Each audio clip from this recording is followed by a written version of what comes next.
The text message came in at 6:37 in the morning. I know the exact time because I was standing at the kitchen counter pouring my second cup of coffee, and my phone was face up next to the sugar bowl. I saw it light up. I set the coffee pot down. I read it once, then I read it again. It was from my daughter-in-law. We've talked it over and we think it's best if you don't come to the wedding. It's going to be a small ceremony, family only. We hope you understand. I stood there for a long moment looking at those words, family only. I turned that phrase over in my mind the way you turn a stone over with your boot, half expecting something to crawl out from underneath it. Family only. I had spent 11 years being family. I had written checks and fixed plumbing and driven to emergency rooms at 2 in the morning and sat in hard plastic hospital chairs and held my son's hand while he cried over things I won't mention here. 11 years of being the man they called when something needed doing, but not family enough apparently to sit in a chair and watch my son get married. I didn't respond to the message right away. I finished my coffee. I rinsed the cup. I set it on the drying rack the way my late wife Margaret used to, handle facing out. Then I walked to the window and looked out at the backyard, at the oak tree we planted the year our son was born. At the garden beds I'd rebuilt from scratch 2 summers ago because my daughter-in-law had mentioned once, that she liked dahlias. I had built those beds myself, hauled the lumber, mixed the soil, planted the bulbs in November when the ground was cold enough to sting your hands. I looked at those garden beds for a good while. Then I went to my desk and I started making phone calls. My name is Walter. I'm 64 years old. I retired 3 years ago from 31 years as a civil engineer for the county. My wife Margaret passed 8 years back, breast cancer, and that loss remade me in ways I am still discovering. My son. I'll call him my son because that is what he is. That is what he has always been to me. Came back into my life when he was 31, after years of distance that I won't pretend was entirely his fault. We rebuilt things slowly, the way you rebuild anything that has been damaged, carefully, with patience, checking the foundation before you put weight on it. When he met his girlfriend, I was glad for him. She seemed bright. She laughed easily. She had a daughter from a previous relationship, a little girl named Becca who was 6 years old and had a gap between her front teeth and called me Pop Pop before anyone asked her to. I loved that child without meaning to, the way you sometimes love things without planning it, without conditions, without keeping track. The wedding was scheduled for the second Saturday in October, 8 months away when they announced it. My son had called me himself to share the news, and I could hear in his voice how happy he was, that loose, full happiness that is its own kind of music.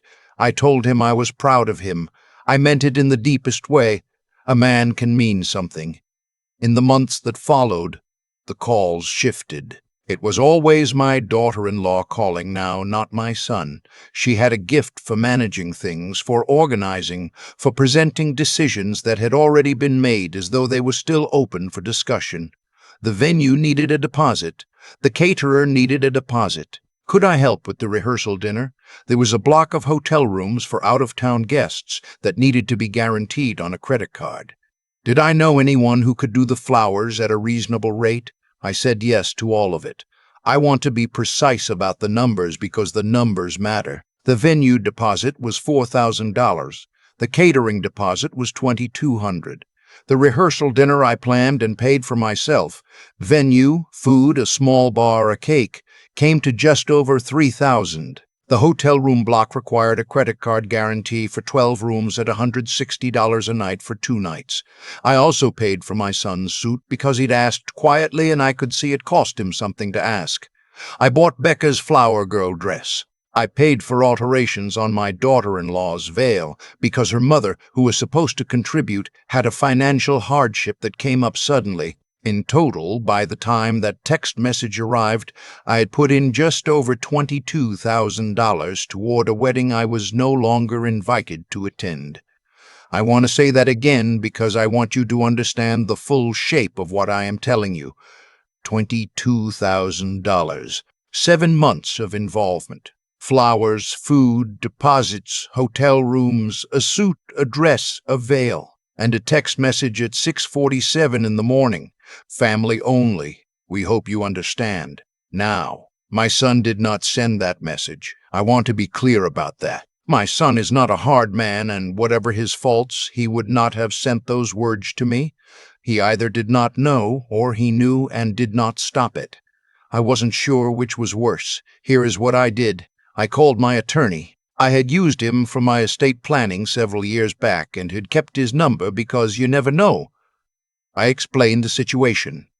I told him about the deposits, the contracts, which items were in my name and which were not.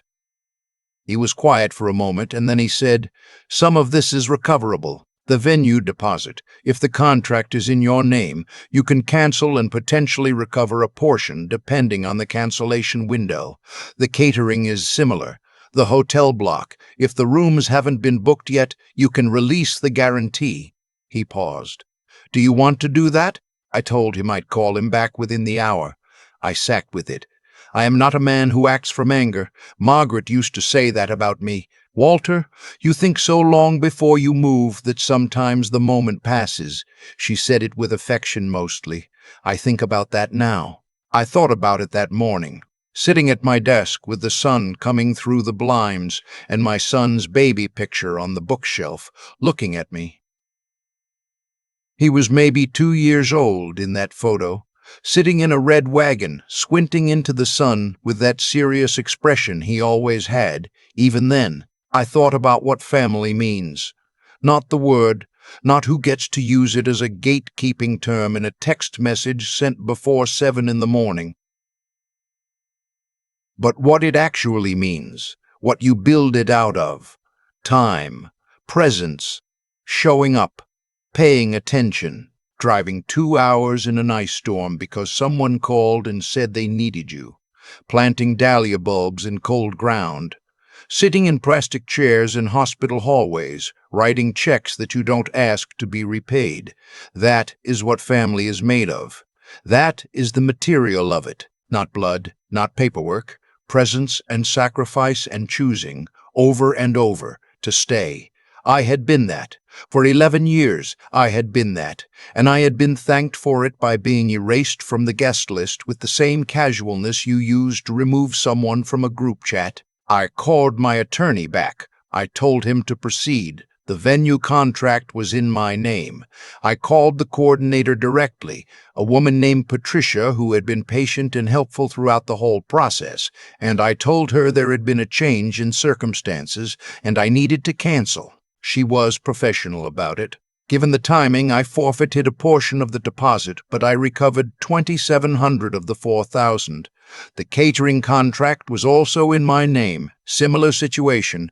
I lost the processing fee, recovered the bulk of it. The hotel room block I released entirely. None of the rooms had been individually booked yet, so the guarantee was simply removed from my card. The rehearsal dinner venue I called personally. The owner, a man named Gerald who ran a family restaurant in the same location for 22 years, listened to my explanation without interrupting. Then he said, "I'm sorry to hear that. I'll process the cancellation today." And then, after a pause, "For what it's worth, I think you're handling this with a lot of dignity." I thanked him. I meant that too. By 11:30 that morning, I had canceled or recovered everything that was in my power to cancel or recover. Then I waited. My son called at 2014 in the afternoon. I know because I was watching a game, or trying to, though I can't tell you now what teams were playing or what the score was. I let it ring twice. Then I answered. He didn't say hello.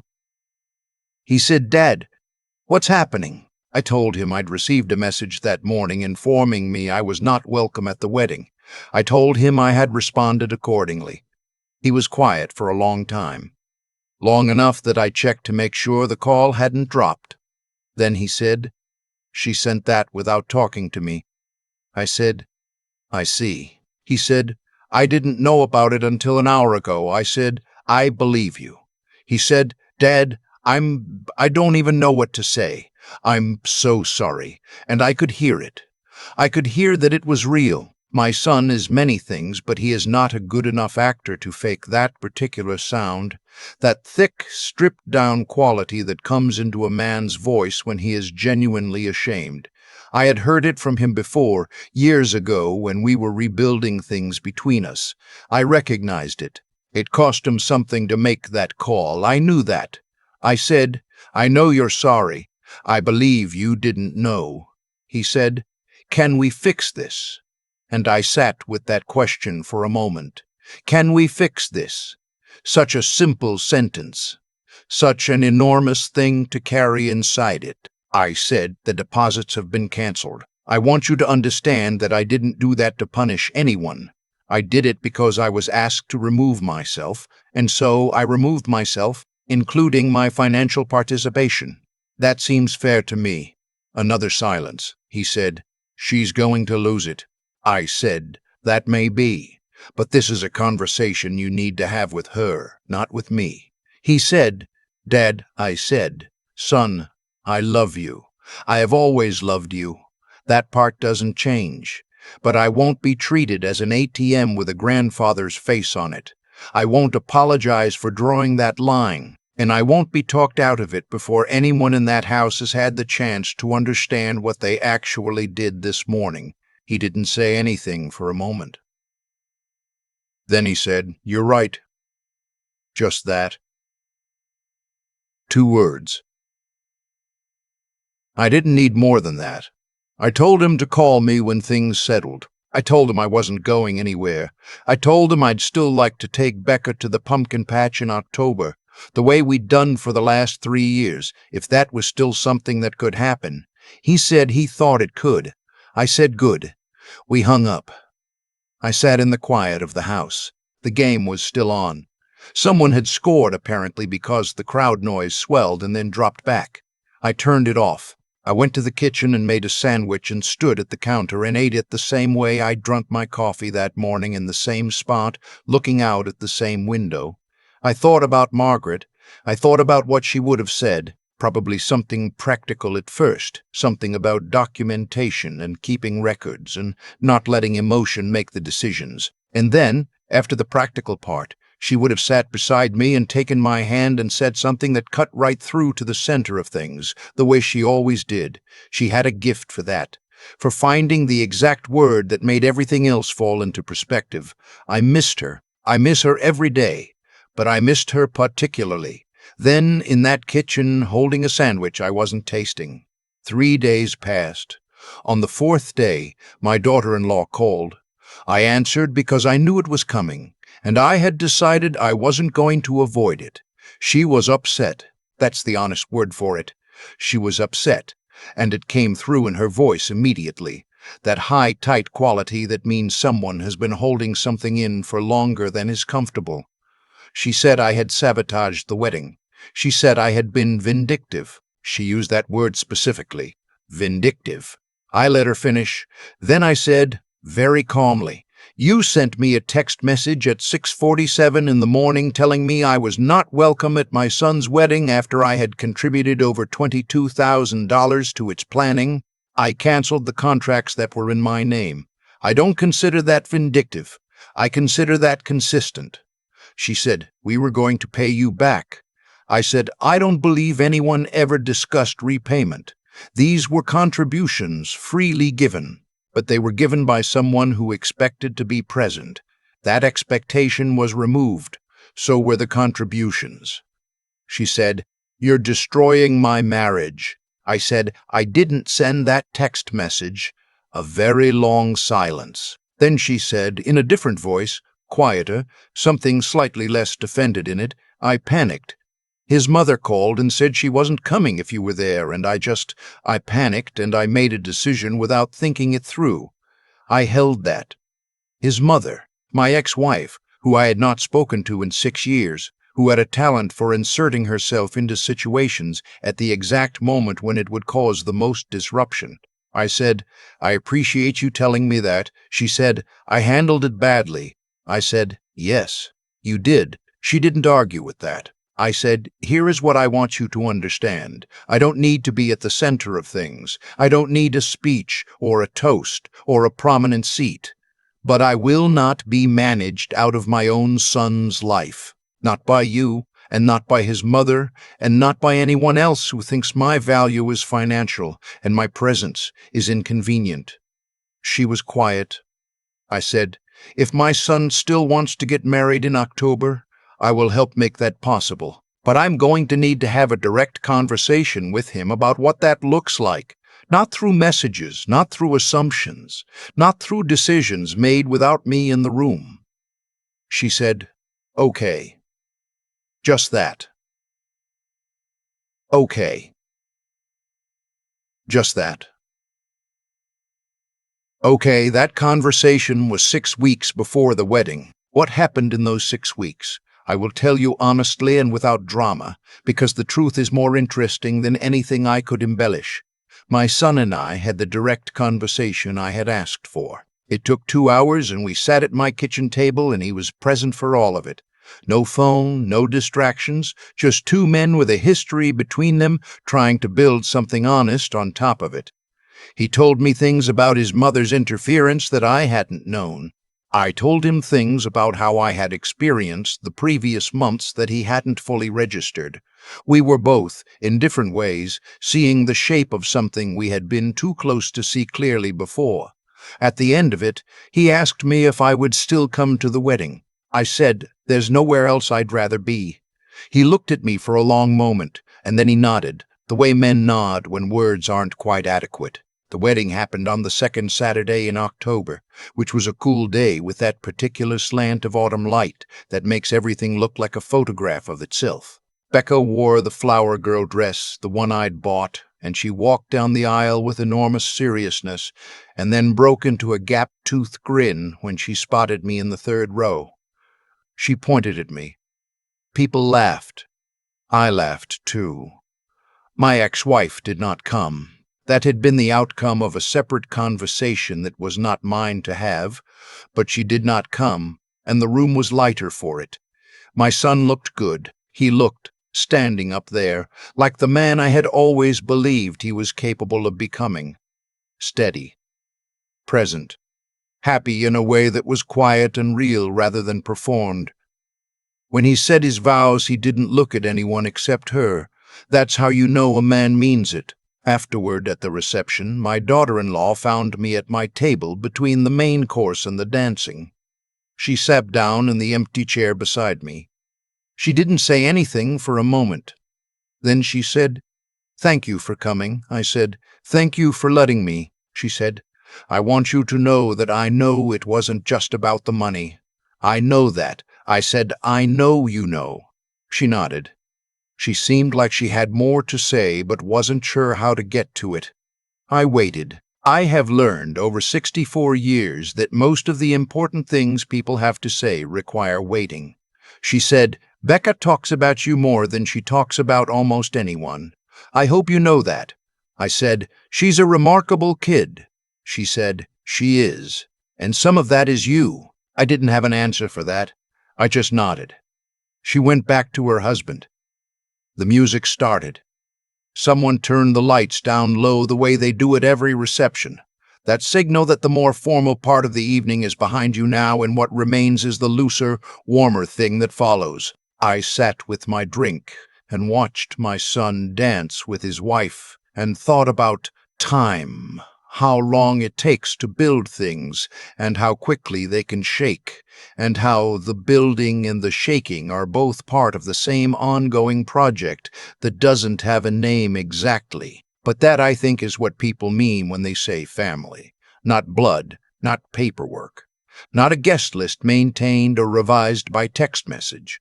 The choosing, the daily, unglamorous, costly, necessary choosing. I chose for 11 years. I kept choosing even on the morning of that text message. Only I chose differently that morning. I chose to hold my ground. I chose to let the consequences be real. And I chose 6 weeks later to show up anyway, to sit in the third row and watch my kid get married and let Becca point at me in front of everyone. That's the whole of it. A man asked me recently, a neighbor, someone who had heard some version of the story from someone else. He asked me, was it worth it? All that money, all that trouble. I thought about it for a real moment before I answered. I looked out at the backyard, at the oak tree, at the dahlia beds I planted in cold November ground. I said, the money was never the point. The money was just the way the point became visible. He thought about that for a second. Then he said, I think I understand. I said, most people do. They just need someone to say it out loud. I went inside. I made coffee.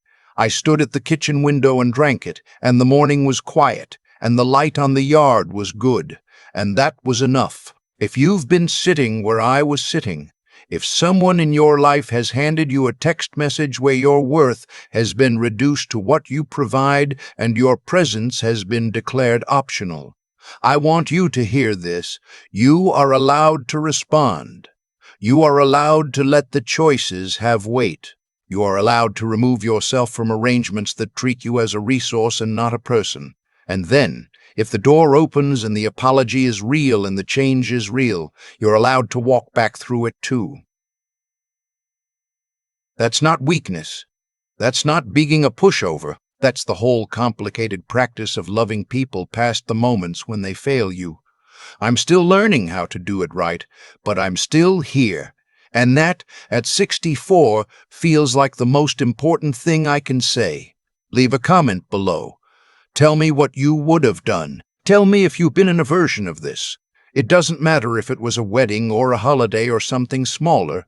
The pattern is the same. I'd like to hear from you. And if this story meant something to you, if it gave you language for something you've been carrying, share it with someone who needs it. Sometimes the most useful thing one person can do for another is hand them a story and say, you're not the only one. Take care of yourselves. I'll see you in the next one.